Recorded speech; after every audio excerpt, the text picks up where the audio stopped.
दोस्तों नमस्कार। दोस्तों, इस देश के प्रधानमंत्री का घर 12 एकड़ जमीन में फैला हुआ है और अगर ये 12 एकड़ जमीन की मलकियत किसी किसान के पास हो, वो वहां पर खेती कर रहा हो, तो फिर हर साल उसकी कमाई अगर सिर्फ वह 2 फसल ही बो रहा हो तो भी 12 लाख रुपए वह एक साल में कमा सकता है। और प्रति एकड़ की जमीन पर अगर आप खरीफ और रबी को बोते हैं तो 6-6 महीने की फसल मानिए, तो खरीफ की फसल जब आप धान बोते हैं तो 1 एकड़ में 30 क्विंटल धान होता है और उस 30 क्विंटल धान में से लगभग 60 से 65% हिस्सा चावल का निकलता है। उस चावल को अगर सरकार द्वारा निर्धारित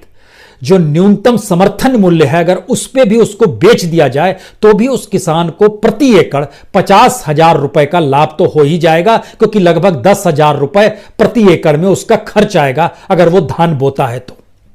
यानी इसी लिहाज से बाकी 6 महीने में रबी की फसल, और इसको जब आप 12 एकड़ से गुना कर दीजिएगा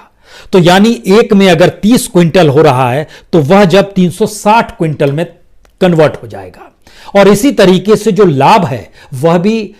एक साल के भीतर में खरीफ और रबी फसल दोनों बोते हुए प्रति साल 1,20,000 को अगर बढ़ाते चले जाइएगा तो 6 बरस में, 6 बरस का जिक्र इसलिए क्योंकि मौजूदा वक्त में 7RCR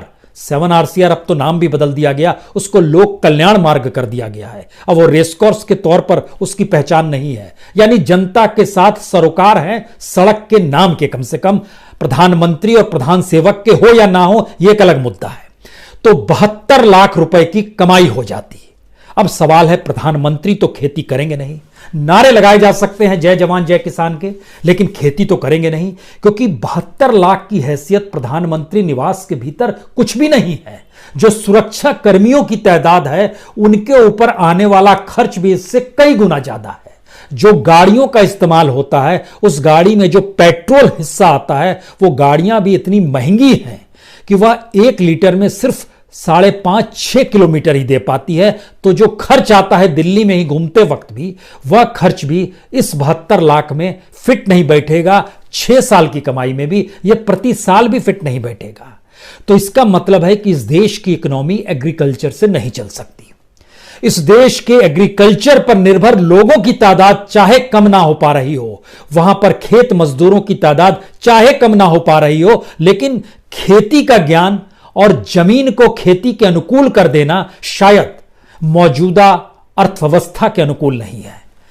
और प्रधानमंत्री से बाखूबी समझते हैं, इसीलिए वो ऐसे विधेयक को लेकर आए जिस विधेयक के जरिए इस देश के भीतर में उन हाथों को मजबूती मिल जाए,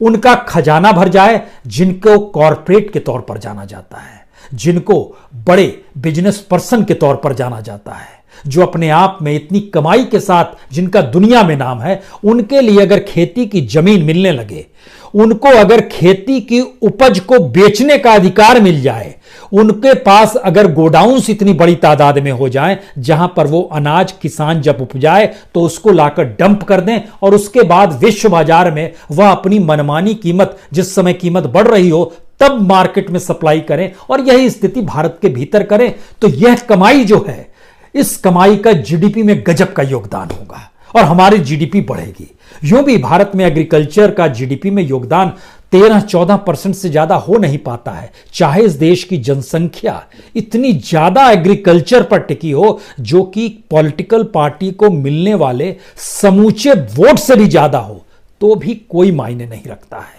तो आज 2-3 बातों को आप समझ लीजिए। एक, इस देश में एग्रीकल्चर को लेकर सरकारें आंखें क्यों बंद कर लेती है। दूसरा, एग्रीकल्चर से जुड़ा हुआ किसान मजदूर जो है वह जब आंदोलन करता है तो उसको अब आंदोलन के तौर तरीके बदलने होंगे। जिस तरीके से भारत की राजनीतिक सत्ता ने अपनी सुविधा और लाभ के लिए इस देश के कॉन्स्टिट्यूशन को अपने तरीके से परिभाषित ही नहीं किया, बल्कि पूरे सिस्टम को सत्ता के लिए काम पर लगा दिया। यह खासियत राजनीतिक सत्ता में हो सकती है तो इस देश की जनता और किसानों में क्यों नहीं हो सकती है? उसके भीतर भी यह बात होनी चाहिए, क्योंकि एक सच तो यह जान लीजिए, 2014 में जब चुनाव हुआ था उस समय मैनिफेस्टो जो बीजेपी का था और नरेंद्र मोदी ने 2014 में ही जय जवान जय किसान का नारा लगाया था, उस मैनिफेस्टो का कोई मतलब नहीं किसान के लिहाज से, और उस नारे का कोई मतलब नहीं, क्योंकि 50% ज्यादा न्यूनतम समर्थन मूल्य देने का जिक्र किया गया। लेकिन अगले ही वर्ष यानी 2015 में बाकायदा एफिडेविट दिया गया कि यह संभव नहीं है। इतना ही नहीं, कुछ राज्यों में जो धान पर 300 रुपए बोनस मिलते थे वह भी खत्म कर दिए गए।